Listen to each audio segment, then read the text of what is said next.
So according to a report by Variety, Warner Brothers' enthusiasm for the upcoming Flash movie hasn't been this high, or for a movie in the DC universe has never been this high, at least not since the Dark Knight trilogy.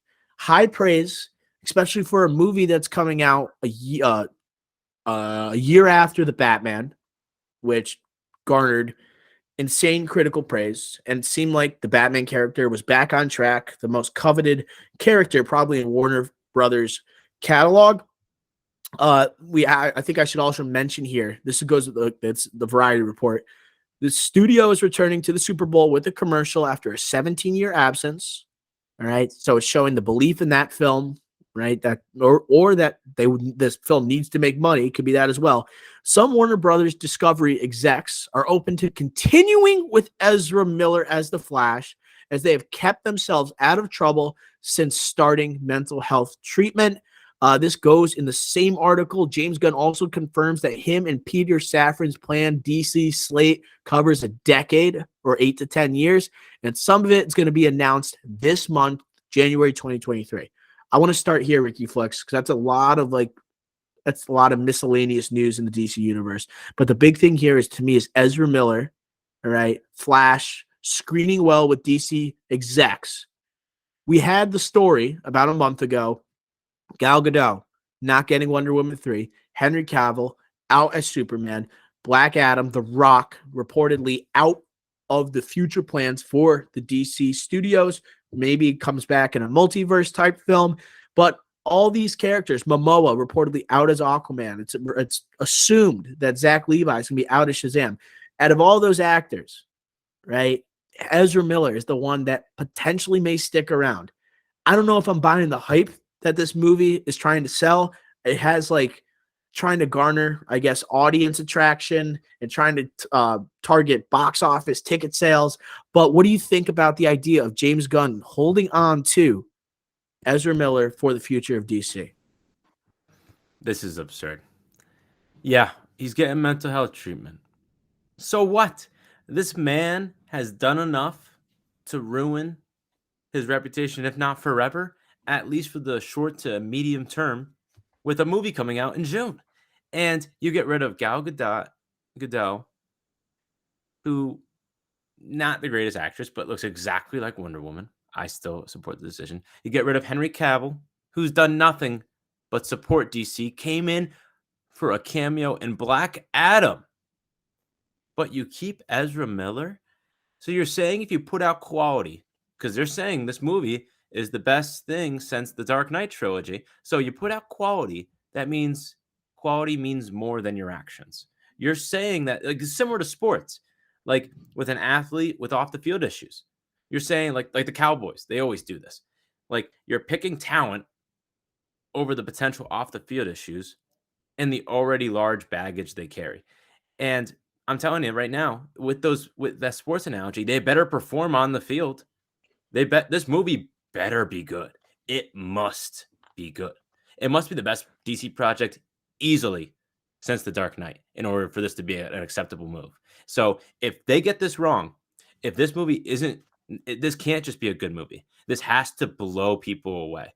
Because if you're going to keep Ezra Miller for the 8-year term that you're speaking of, even if it was like 5 years, 3 years, if you're going to keep him for more than just this movie, then this movie has to be amazing.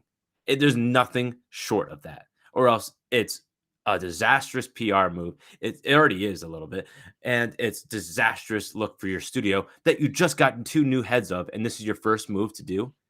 I think this movie better be good. This has the same vibes as the Cowboys signing Greg Hardy after the guns on the couch with the girlfriend incident. That's like what it feels like right now.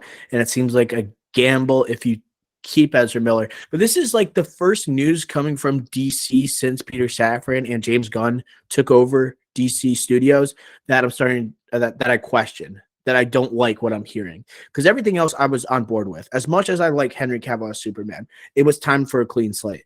All right. As good as or as solid as the first Wonder Woman was, right? Gal Gadot leaving, probably what's best. Patty Jenkins leaving, probably what's best. Aquaman, right? Very tightly connected with those characters. Justice League, probably good that he's gone. You know who else is connected with those guys? Ezra Miller. Okay. And you know what? There has got to be some justice here in terms of Henry Cavill has gotten such a raw deal. He got forced to come back for the cameo. He puts a video on his Instagram giving fans all this hope, and yet Ezra Miller has not been dismissed yet. Right?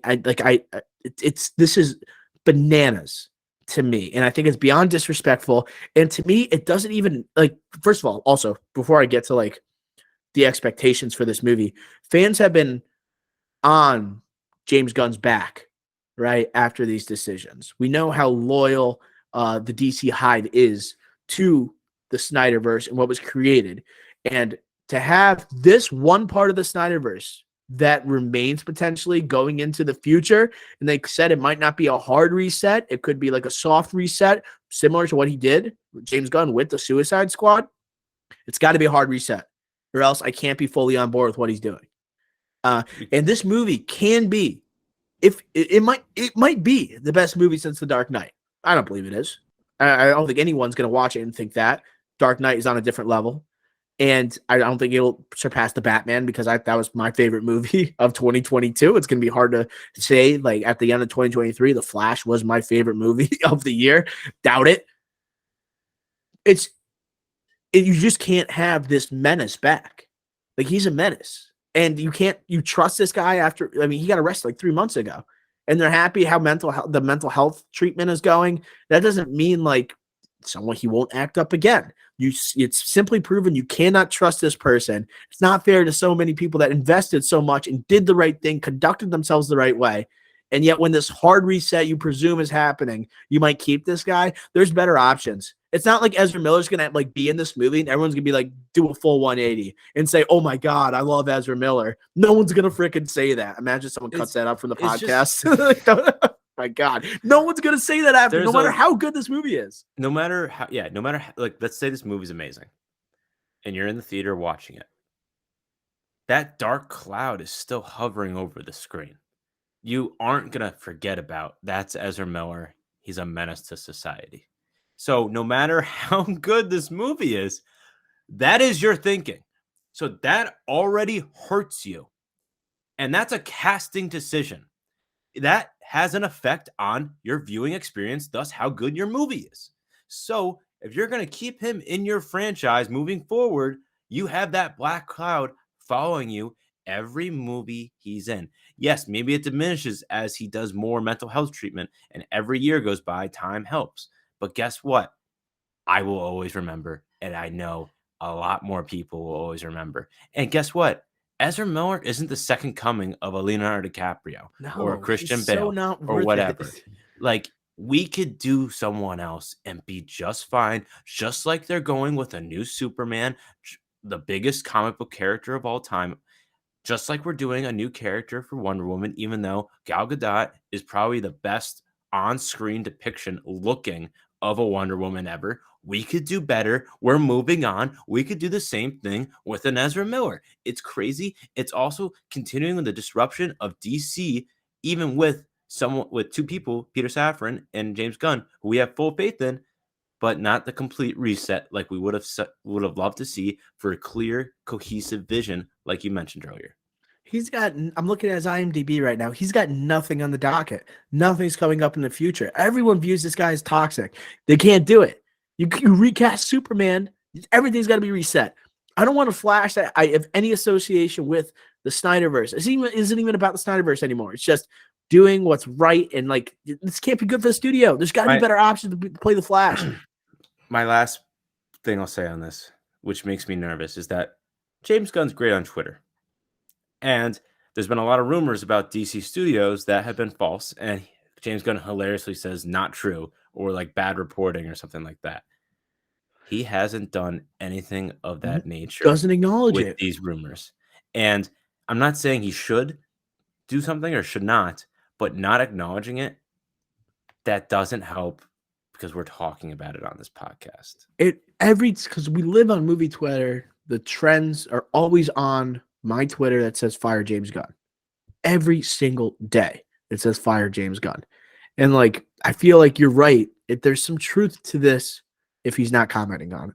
Yeah. He's been so At least straightforward. the thought has been going around. The conversations have been happening with him.